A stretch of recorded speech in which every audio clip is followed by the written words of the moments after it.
안녕하세요. 귀로 여는 세상, 영심의 책방에 오신 여러분 환영합니다. 오늘의 작품은 문순태 작가의 타오르는 강입니다. 제1부 대지의 꿈 5편에서는 영심의 책방 가족이신 성미영님께서 변강소의 타령을 재능 기부해 주셨습니다. 귀한 시간을 내어 협조해 주신 여수 작가회의 성미영 시인님께 다시 한번 감사드립니다. 그럼 지금부터 함께 합니다.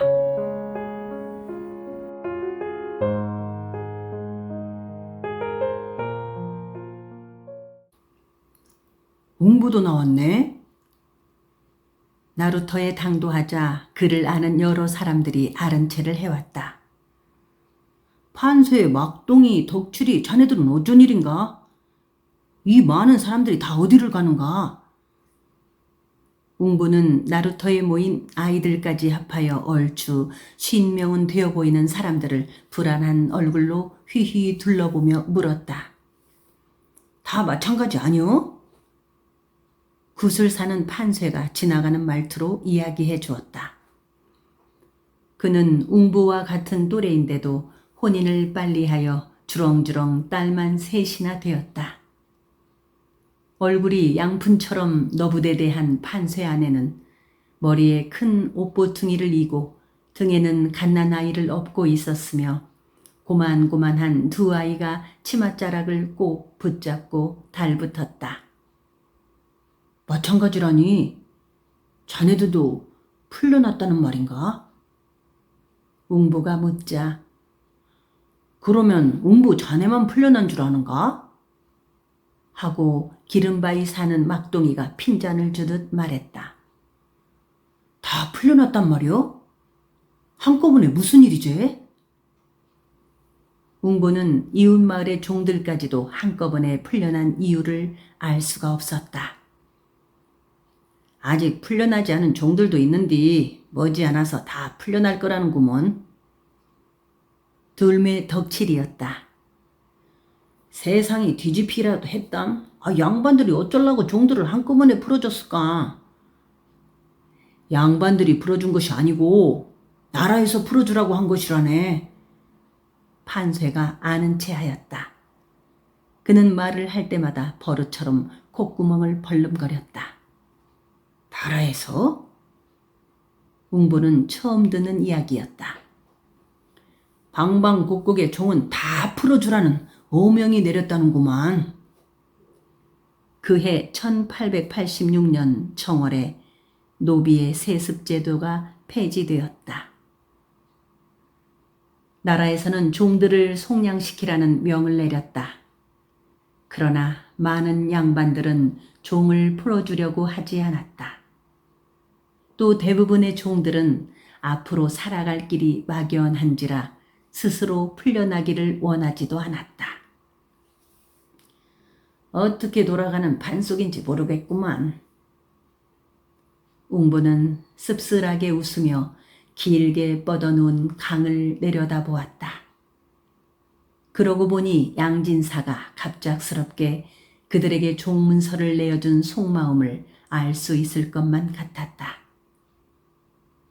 그는 노비 세습제가 폐지된 것을 미리 알고 큰 생색이라도 내는 것처럼 그들의 장래를 생각해서 땅 대신 종문서를 내어주는 것이라고 듣기 좋게 말했던 것이 아닌가.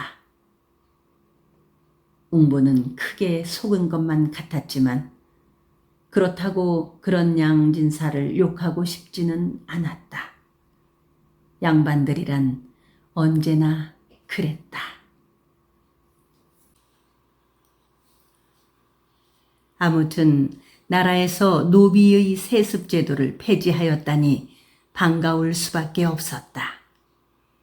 한때 나라에서는 노비를 안검하여 속량시킨 적도 있었지만 능상을 한다는 이유로 오랫동안 면천을 시켜주지 않았지 않는가. 웅부가 알고 있기에 노비는 사람이라기보다는 마소와 같은 취급을 받아오지 않았던가. 그의 할아버지 시절만 해도 종 3사람을 말 한 필가 바꾸었다니 되레 마소보다 못한 편이었다. 시달림에 견디다 못해 3번 도망을 친 종은 얼굴에 불도장을 찍어 글자를 새기기까지 하였다. 천자수모법이라 하여 종이 양민과 혼인하여 아이를 낳는다 해도 그 아이까지 종이 되어야 했다. 또한 기상이라 하여 바치는 노비, 살아갈 수가 없어 스스로 들어오는 투속 노비, 임금이 하사한 사여 노비, 무역하는 노비 등 그 종류도 갖가지였다. 흉년 때는 특히 굶어 죽지 않으려고 양반집에 스스로 종이 되어 들어가는 투속 노비들이 늘어나곤 하였다. 일시에 풀려난 종들은 강을 건너 살만한 곳을 찾아가기 위해 나루터에 몰려들긴 하였으나 웅보네와 마찬가지로 어디에 터전을 잡아야 할 것인지 막연하였다.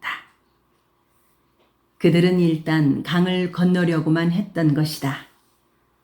워낙 사람들이 많았기 때문에 나룻배가 여러 차례 나누어 강을 건네주었다. 웅보네가 강을 건넜을 때는 해가 머리 위에 덩실 올라와 있었다. 햇살은 비단처럼 부드러웠고 바람은 알맞게 시원했다. 영산포 선창에 내린 웅보네는 새끼네를 물어가며 강을 따라 내려갔다. 둑도 없이 질펀하게 퍼진 강변에는 군데군데 미루나무와 팽나무들이 듬성듬성 서 있을 뿐 끝없는 갈대밭이 계속되었다. 바람이 불 때마다 갈대 움직이는 소리가 가야금 산조처럼 휘휘휘 들렸다. 영산포 선창에는 고깃배들이 많았고 사람들도 벅신거렸다. 당장은 선창에서 일을 거들어주더라도 입에 풀칠이야 못하겠냐? 웅보는 쌀분이와 대부리가 걱정할까 싶어 그렇게 말했다. 그러자 대부리도 강가에서 낚시질을 한들 굶어 죽게 하려고? 하면서 씩 웃어 보이기까지 하였다. 웅보는 그런 대부리가 믿음직스러웠다. 선창에는 한꺼번에 풀려나온 종들이 가족들을 이끌고 군데군데 불을 피우고 모여 앉아 있었다. 남자들은 선창으로 일자리를 구하러 간 사이 노인들이며 아낙네, 어린아이들이 가장을 기다리고 있는 거였다. 웅보는 고기 비린내가 훅훅 코를 덮치는 영산포 선창에서 그보다 먼저 강을 건넌 판쇠와 덕칠이를 만났다. 일자리를 구하지 못한 그들은 맥이 탁 풀려 입을 열 기력조차 없어 보였다. 남자들이 하나 둘 객죽거리 들머리 마방의 바람벽 아래 모여 우두커니 얼굴을 맞대고 섰다. 그들은 식솔들을 이끌고 어디로 가야 할 것인지 막연하였다. 차라리 우리 주인 나리가 말한 대로 산지기 노릇이나 할 걸 그랬나 보구만. 들매의 덕칠이가 부시를 쳐서 곰방대에 불을 붙여 물며 푸념처럼 말했다. 띵이를 산지기 노릇 하려면 예병한다고 종문서를 받아. 기름바위 막동이가 덕칠이를 쥐어박듯 내쏘자 잠잠코 강물을 바라보고 있던 판쇠가 이 기회에 도방살림이나 하고 싶구만 하고 싱글싱글 웃으며 말했다. 도방살림이라니? 웅보가 물었다. 그러자 판쇠는 갑자기 목을 빳빳하게 세우며 변강쇠 타령 한 대목을 뽑았다. 연놈이 손목 잡고 도방 각처 댕길 즉 일원산 이강경 삼포주 사법성이라. 곳곳이 찾아댕겨 계집녀는 들병장사 막장사며 납부림 넉장질에 돈양 동간 모아놓으면 강세놈이 헌방어여 백냥내기 방때리기 두냥패 가부허기 갑골이 여수허기 미골해패 내기질 호호호 백상육치기 장군 멍군 장기두기 맞춰먹기 돈치기와 불러먹기 주먹질이라. 걸개두기 윷놀이와 한집 두집 코누두기 의복전당 술먹기와 남의 싸움 가로막기 그 중에 무슨 비 강세함 계집치기라. 제길 종놈 주제에 소리제주는 타고나서 덕칠이가 밉지 않게 코를 불었다. 내사 박수무당이 되든가 광대 노릇을 하든가 어디 간들 굶어 죽지는 않을 땐께 걱정이 없네. 판세는 그러면서 자기는 사람들이 많은 영산포에 비비적거리고 눌러있다가 법성포로 해서 강경 쪽으로 되짚어 올라가 볼 요량이라고 하였다. 일거리가 없으면 소리꾼이라도 되겠다는 것이었다. 덕칠이와 막동이도 당분간 영산포에 머물러 있겠다고 하였다. 그들은 판세 말대로 도방살이를 하면서 닥치는 대로 일거리를 찾아보겠다고 하였다. 웅부가 그들에게 일자리가 나올 때까지 막연하게 기다릴 것이 아니라 씨앗을 묻을 만한 땅을 찾아 나서는 게 좋지 않겠느냐고 해보았으나 그들은 땅을 파먹고 사는 데는 이제 신물이 난다며 날이 풀리면 고깃배가 더 밀려와 일자리가 생길 것이니 영산포 선창에 그냥 눌러 있겠다는 것이었다. 판세와 덕칠이의 이야기를 들은 대부리도 은근히 사람들이 벅신거리는 선창에 머물고 싶은 눈치였다. 선창에 잠시만 있다가 배를 타고 멀리 가보면 어떨까? 대부리는 그렇게 말하며 웅부의 눈치를 살피는 것이었다. 배를 타고 싶냐? 웅부가 물었다. 넓은 바다에 한번 나가보고 싶어. 땅 파묵은 두더지가 바다에 가서 어떻게 살겠냐? 그러면서 웅부는 갈 길을 재촉하였다. 그들은 다시 강을 따라 내려갔다. 그러나 논을 일굴 만한 땅은 발견하지 못했다. 질펀한 모래사장이 아니면 강물이 질척질척 괴어있는 갈대밭뿐이었다. 이러므로 셋은 긴 통나무를 얽어지른 다리를 건너 큰 오동나무가 서 있는 밋밋한 산비탈 돈단에 이르렀다. 그곳에서 월출산을 마주보고 산을 넘어 반나절쯤 가면 영암에 이르게 되고 하루거리에 강진이 있었다. 돈단 위에는 먹고 버린 고막 껍질 같은 초가 한 채가 삐딱하게 바람에 맞아 웅크리고 있었는데 술주전자를 쓴 용수를 긴 장대에 매달아 놓았다. 주막이었다. 웅부는 돈단 주막 아래 짐을 받쳐두고 굴참나무며 소나무가 듬성하게 들어찬 산비탈로 뛰어 올라갔다. 산비탈에서 발부리 아래를 유심히 둘러보았다. 영산강 지류인 그곳도 갈대밭이 온통 질펀하게 펼쳐져 있었다.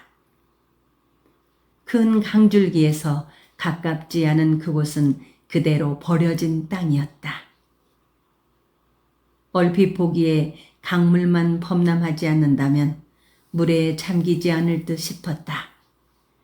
그리고 별로 넓지 않은 지류에 약간만 둑을 쌓으면 논으로 읽을 수도 있을 것 같았다.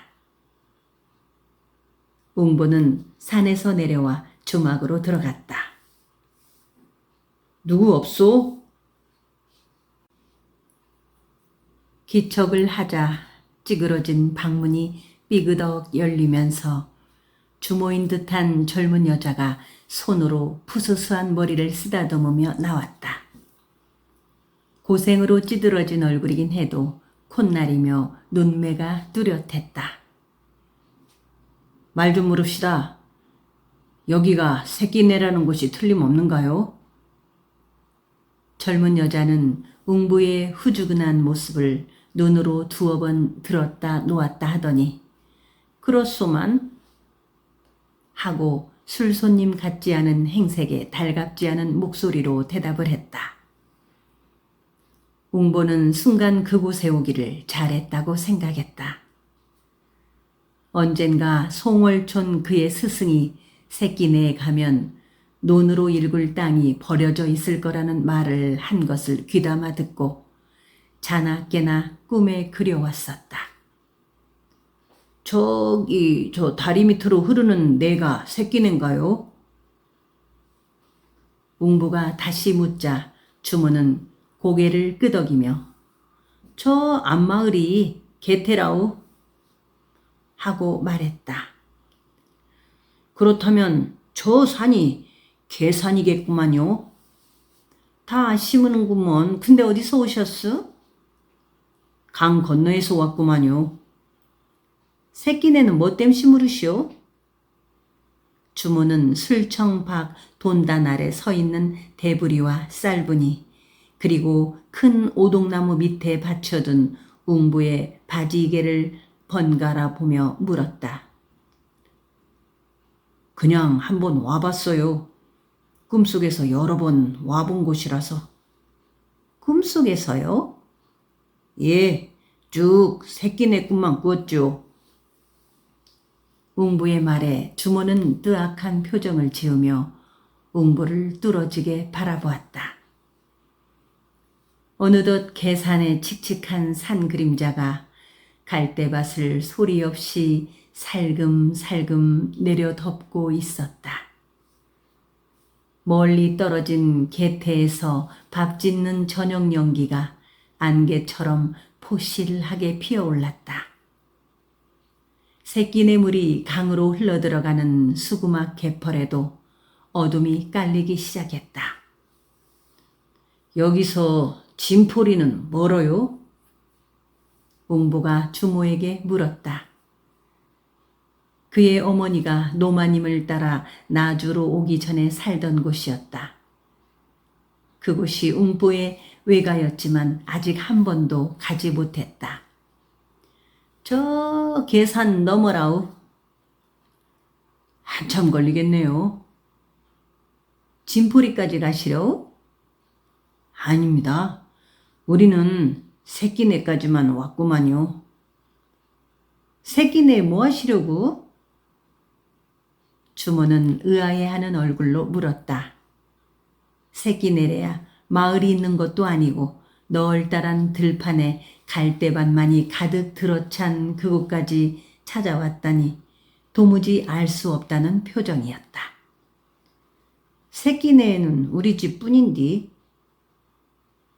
사람을 찾아온 것이 아니고 땅을 찾아왔구만요. 땅을 찾아서? 여기가 그렇게 물난리가 심하다면서요. 두 사람은 서로 마주보며 동시에 각각 다른 내용을 물었다.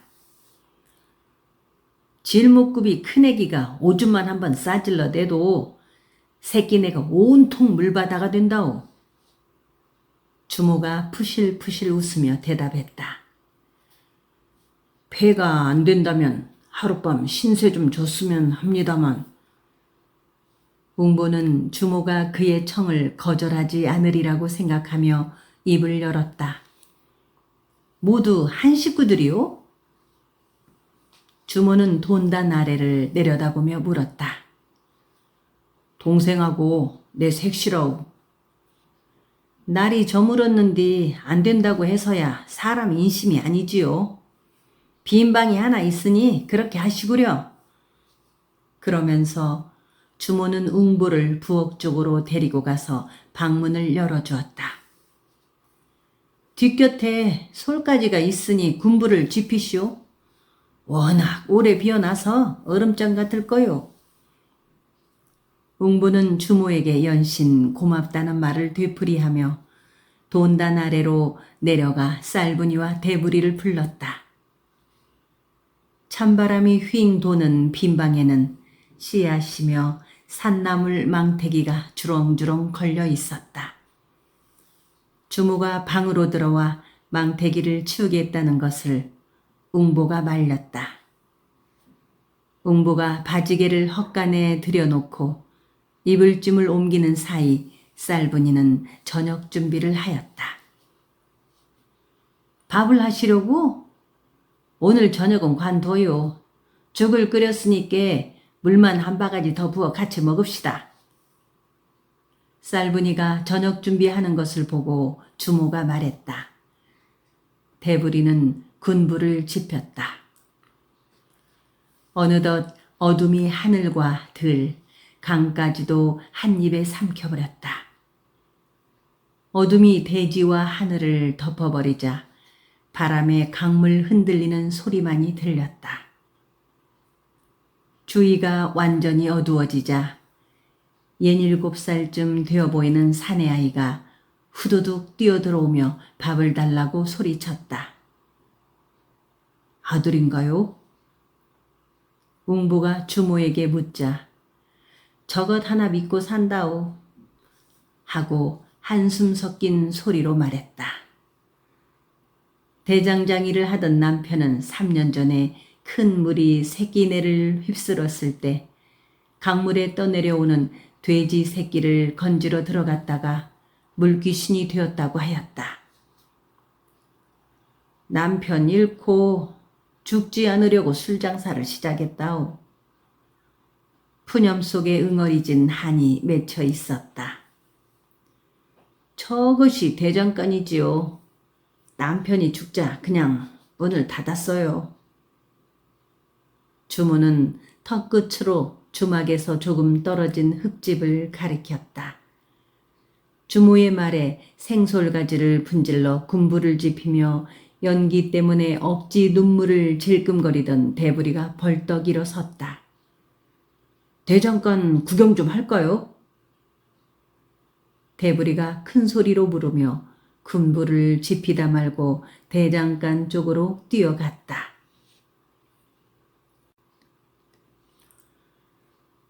풀무도 그대로 있고 화덕도 말끔한데요?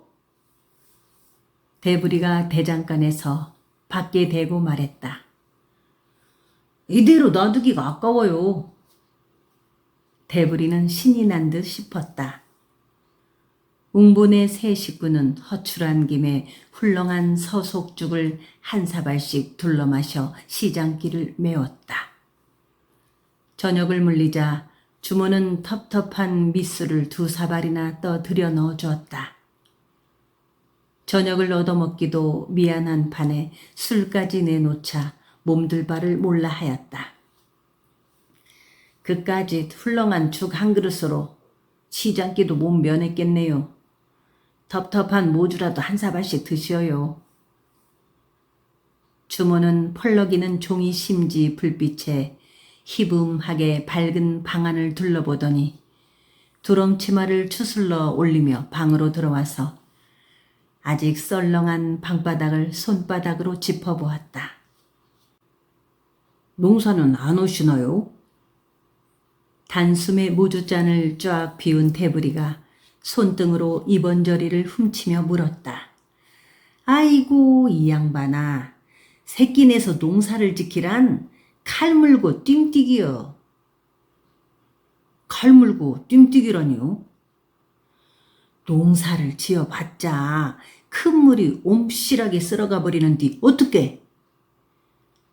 주모는 말끝을 흐리고 대부리를 한동안 마주보는 것 같더니 3년 전 큰 물에 떠내려간 그녀의 남편 이야기며 여자 혼자 외딴 주막에서 살자니 건달 패들이 집적거려 술장사도 못해 먹겠다며 푸념을 늘어놓다가 큰 방에서 그녀의 아들이 불러대는 소리에 불이 나게 방에서 나갔다.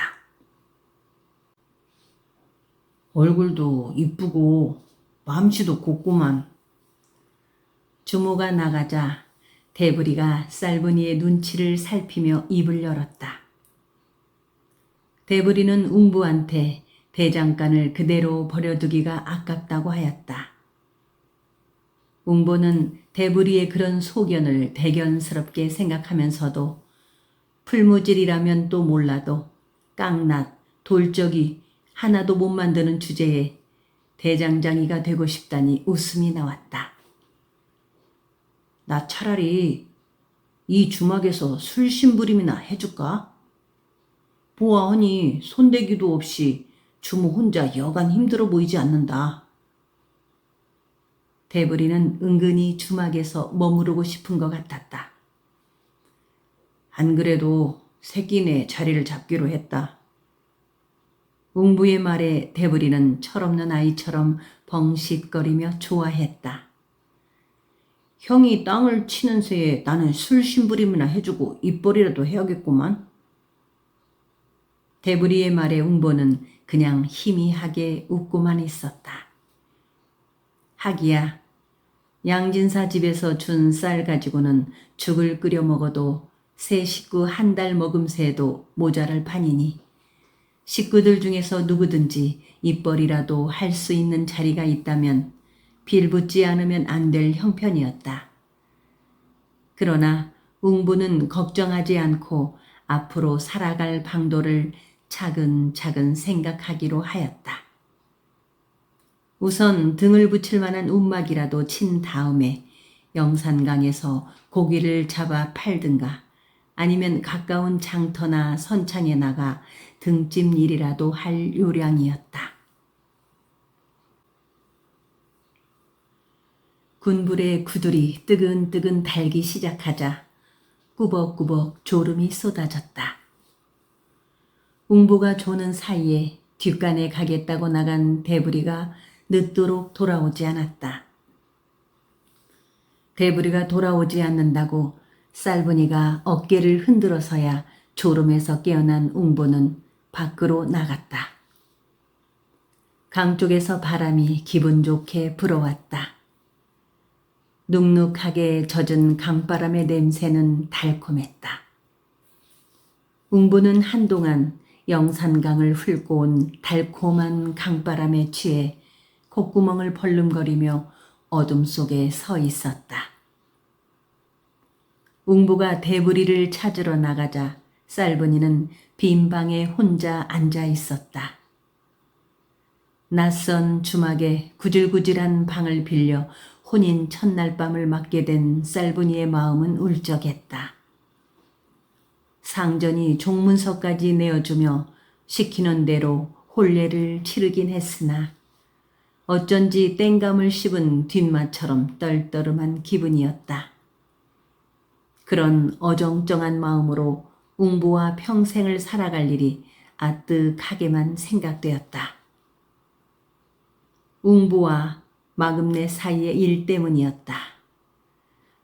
마님이 시키는 일이라 하는 수 없이 마금내와 잠자리를 하게 된 웅보의 본심을 이해 못하는 바는 아니지만 아무리 웅숭 깊게 덮어버리려고 해도 뿌질뿌질 심사가 끓어오르면서 울컥 웅보가 미워지는 것을 어찌하지는 못하였다. 마님이 바라는 대로 마금내가 웅보의 자식이라도 덜컥 낳게 되는 날에는 어쩌랴 생각하니 눈앞이 아찔해졌다. 그리고 쌀분이는 어찌 된 건지 웅보가 징그럽게만 느껴졌다. 그의 옆에 있고 싶지도 않았다. 마금내와 그런 일이 있기 전에는 와락 그의 품에 안기고 싶고 그의 살을 껑껑 물어뜯고 싶을 야릇한 충동에 바르르 떨었는데 지금에 와서는 그의 옆에만 가도 몸에 스멀스멀 지네가 기어다니는 것 같은 징그러움에 온몸의 잔털까지도 빳빳하게 곤두서는 듯 하였다. 쌀분이는 아무도 없는 방에 혼자 앉아서 가느다랗게 출렁이고 있는 종이 심지 불꽃만 하염없이 바라보고 있었다.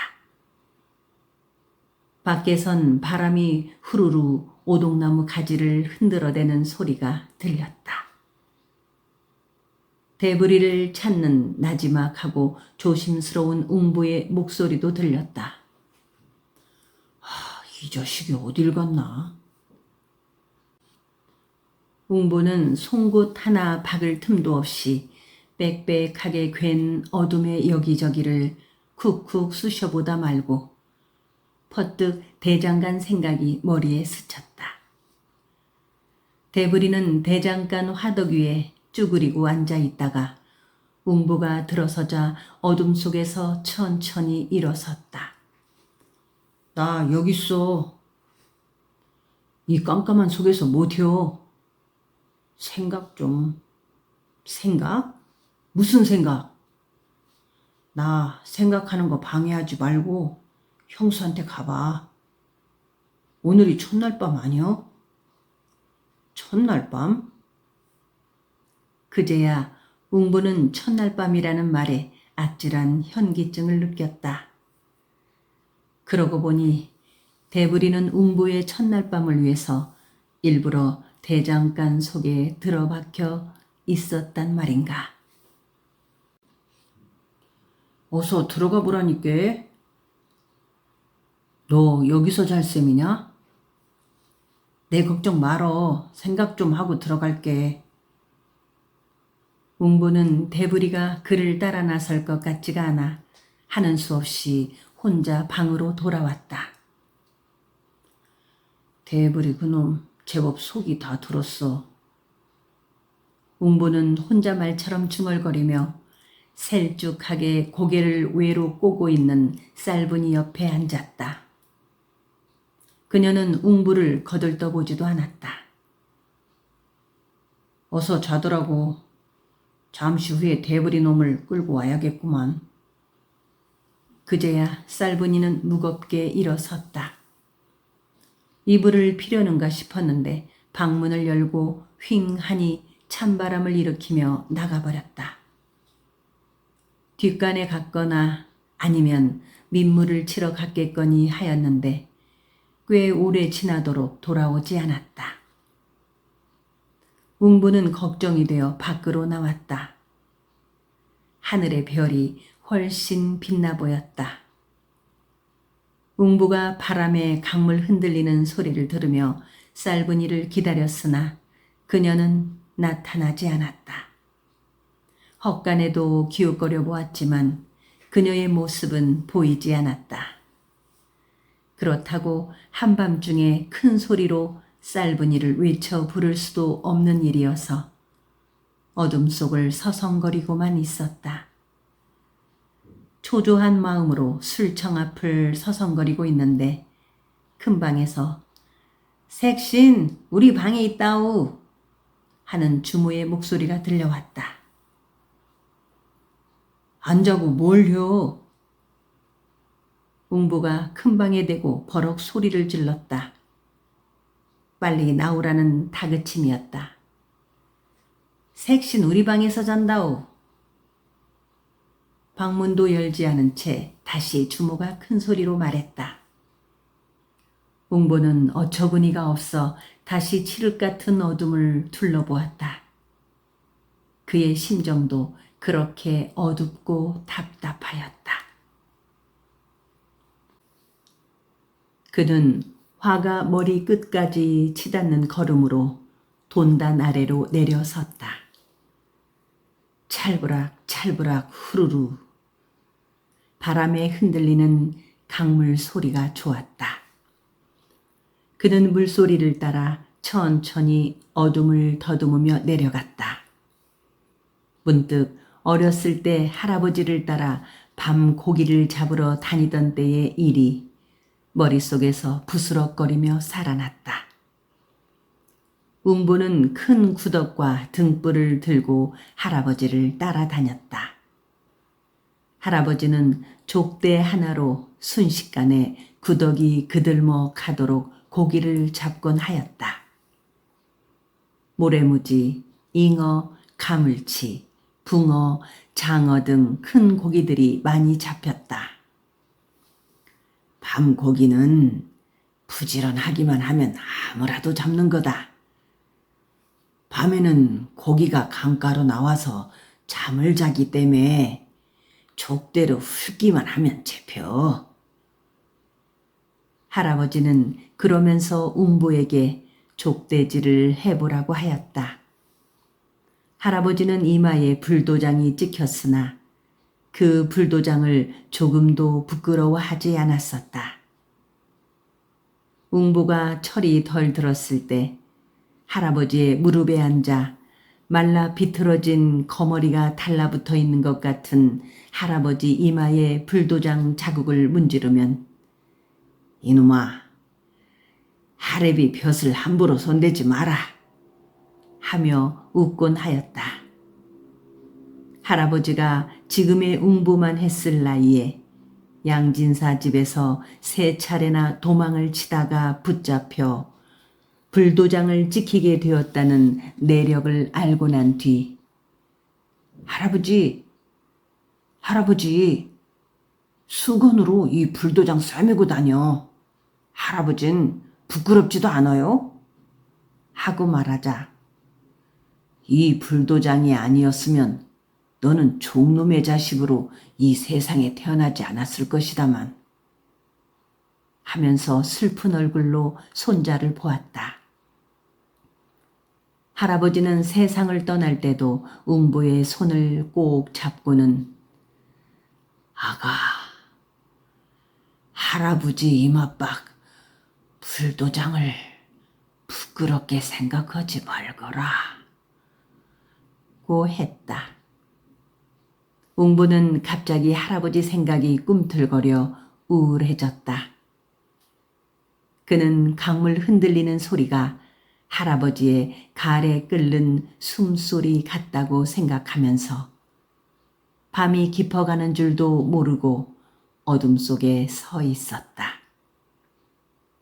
어렸을 때 웅보는 할아버지 이마에 찍힌 불도장을 만지작거리며 이제 도망칠 생각을 포기해버렸느냐고 물어본 적이 있다.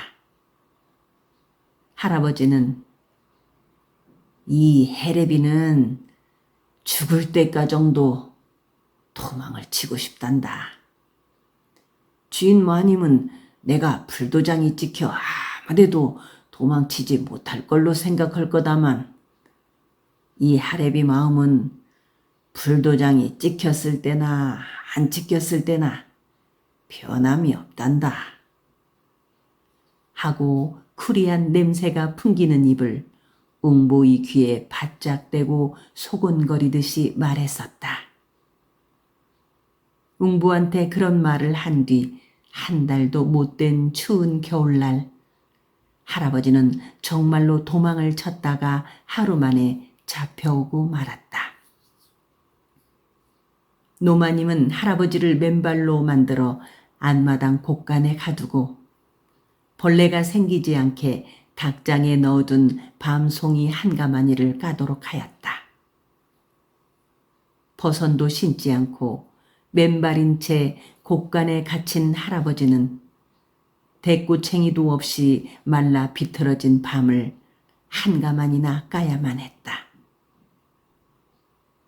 할아버지가 갇히자 웅보는 하인들 몰래 곳간 문짝에 바짝 달라붙어 판자문 틈새로 곳간 안을 들여다보았다. 할아버지는 춥고 음침한 곳간 속에서 핫저고리를 벗어 손에 감고 끙끙대며 밤을 까고 있었다. 말린 쇠가죽보다 더 두꺼운 발 뒤꿈치로 밤송이를 밟고 핫저고리를 감싼 손으로 힘껏 으그러뜨리려고 할 때마다 밤송이의 가시가 뒤꿈치와 손을 찔러 찔끔찔끔 몸서리를 치곤 하였다. 밤송이의 가시에 찔린 할아버지의 손과 발이 피범벅이 되었다. 웅부는 더 이상 곡간안을 들여다볼 수가 없어서 사랑채 뒷곁으로 뛰어나와 할아버지와 친하게 지내는 늙은 하인 대통령감을 찾아 제발 할아버지한테 미투리 한 짝과 대꾸챙이를 넣어주자고 졸라댔다. 그랬더니 대통령감은 픽 웃고 나서 아 이놈아 종놈이 조수로만 밤까려고 하면 까는겨 하고 내질러 버리는 것이 아닌가. 대통령감의 말에 웅보는 갑자기 아랫배 언저리가 떨려오는 것만 같았다. 밥 먹을 때나 잠잘 때를 제외하고는 언제나 한 뼘 길이의 짧은 곰방대를 입에 물고 사는 대통령감의 말대로 정말 할아버지는 조수로 밤을 까게 되는 것일까 하고 생각하니 자꾸만 눈물이 쏟아지려고 하였다. 웅보는 곡간으로 가지 않고 사랑채 뒷방에서 멍석을 만들고 있는 아버지한테로 갔다. 할아버지가 조수로 밤을 까는 모습을 보고 싶지 않았기 때문이다. 아버지는 그런 할아버지를 걱정하지 않았다. 할아버지를 도와달라고 숨 넘어가는 목소리로 다그치고 칭얼대 보았으나 아버지는 기침 한 번 않고 열심히 손을 놀리며 하던 일을 계속하는 것이었다. 웅보가 답답한 마음에 울음을 터뜨리자 도망가다 붙잡혔으니 벌을 받아야 한다 하고 아버지는 남의 일처럼 지나가는 말투로 말했을 뿐이다. 웅부는 아버지가 할아버지를 좋아하지 않는다는 것을 모르는 바는 아니었으나 눈썹 하나 까딱 않고 남의 일처럼 말하는 아버지에 대해서 아득한 거리감을 느꼈다. 하기야 아버지는 할아버지의 이마에 찍힌 불도장을 개 똥딱지만큼도 여기지 않고 되레 문둥이 아버지와 함께 사는 것처럼 부끄러워하였다. 아버지는 늘 배기 싫은 이맛박 불도장 땜시 나꺼전 길을 못 펴고 산다니께. 제발 좀 수건으로 가리고나 댕기지 원. 무슨 벼슬 모양 보란 듣기 내놓고 있으니 하면서 마땅찮게 혀끝을 튕겨내곤 하는 것이었다. 할아버지는 다음 날 해걸음 무렵에야 손발이 피범벅이 된 채 대통령감의 등에 엎혀 나왔다.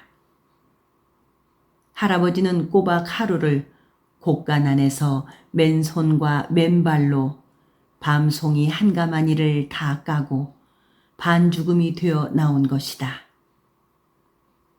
그날 밤 웅보와 대부리는 방 안에 관솔불을 밝게 피우고 밤새도록 할아버지의 손과 발에 뭉얼뭉얼 피가 엉긴 채 박힌 밤송이 가시들을 뽑아냈다.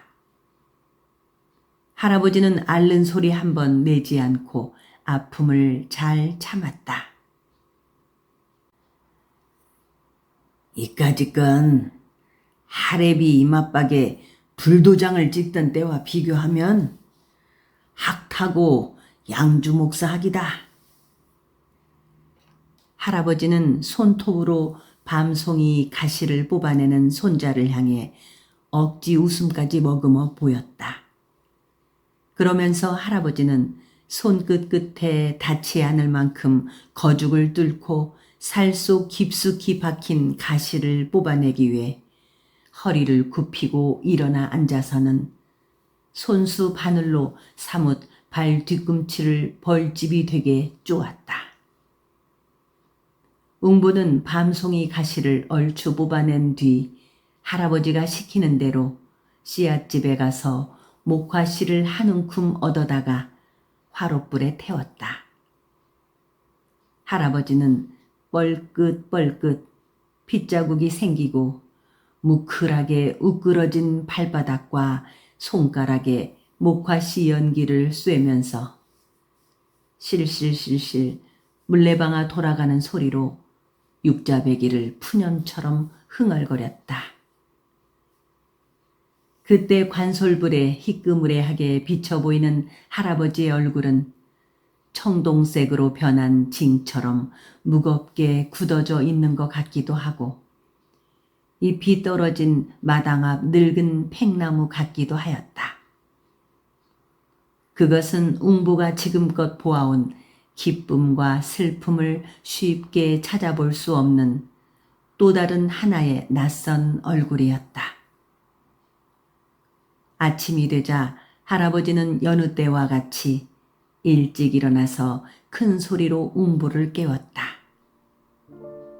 할아버지는 웅부에게 지게 작대기를 가져오게 하여 그것을 짚고 철뚝거리며 곳간으로 가서 밤송이를 가마니에 넣어 곡간 천장에 매달아 두고 알밤은 소쿠리에 담아 안채로 들고 갔다. 웅부는 그런 할아버지가 무섭게 느껴지기까지 하였다.